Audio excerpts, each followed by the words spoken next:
আপনি মুখে উচ্চারণ করছেন আল্লাহ ছাড়া কোনো ইলাহ নেই, কিন্তু আপনার অন্তরের মধ্যে আল্লাহ ছাড়া অসংখ্য ইলাহ আছে, তাহলে কি আপনি এই কালিমার দাবিতে সত্যবাদী হতে পারলেন? সত্যবাদী হতে পারলাম না। তেমনি ভাবে আপনার অন্তর যেটা বলবে আপনার মুখ সেটার সাক্ষ্য দিবে, এবং আপনার মুখ যেটার সাক্ষ্য দিবে আপনার অন্তরের মধ্যেও সেটা থাকা লাগবে। নিফাকি কাদেরকে বলা হয়? যে অন্তরে একরকম মুখে আর এক রকম, এটাকে নিফাকি বলা হয়। তেমনি ভাবে আল্লাহ সুবহানাহু ওয়া তাআলা বলছেন যে এই মৌখিক যে স্বীকৃতি এবং অন্তরের যে বিশ্বাস, এটা বোঝার জন্য একটা টেস্ট আছে। কি টেস্ট বলেন তো? আপনি যে কালেমা গ্রহণ করেছেন, আল্লাহকে রব হিসেবে মেনে নিয়েছেন, আল্লাহকে ইলাহ হিসেবে মেনে নিয়েছেন, তার দাসত্ব গোলামি মেনে নিয়েছেন, আপনি এটা বলছেন, অন্তরেও বিশ্বাস করেন, কিন্তু এটা আমরা বুঝবো কি করে? বোঝার জন্য টেস্ট লাগবে না?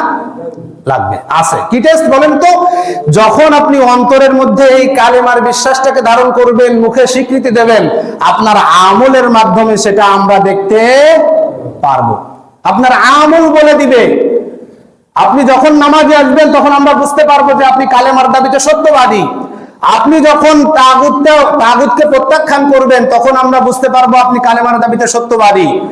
আপনি যখন এই কালেমা গ্রহণ করার পরে সুদ ছেড়ে দেবেন, সুদকে হারাম মনে করবেন, তখন আমরা বুঝতে পারবো আপনি কালেমার দাবিতে সত্যবাদী।